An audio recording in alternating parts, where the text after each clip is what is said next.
Okay, so here we are, GSH 11 again, 110 volt, just dead, not doing nothing. So let's see if this is different to the last one that we did. What was Bosch's, hey?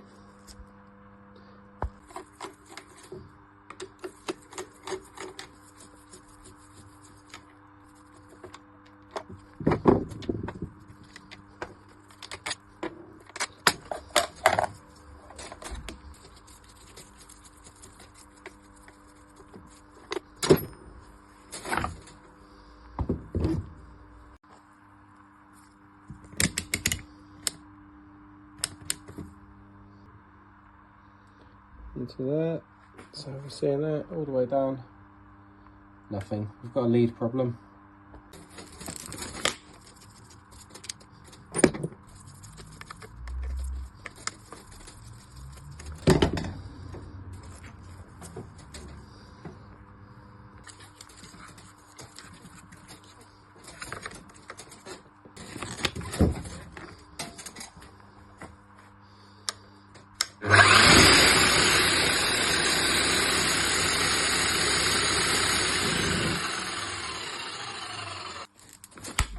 Then we reassemble.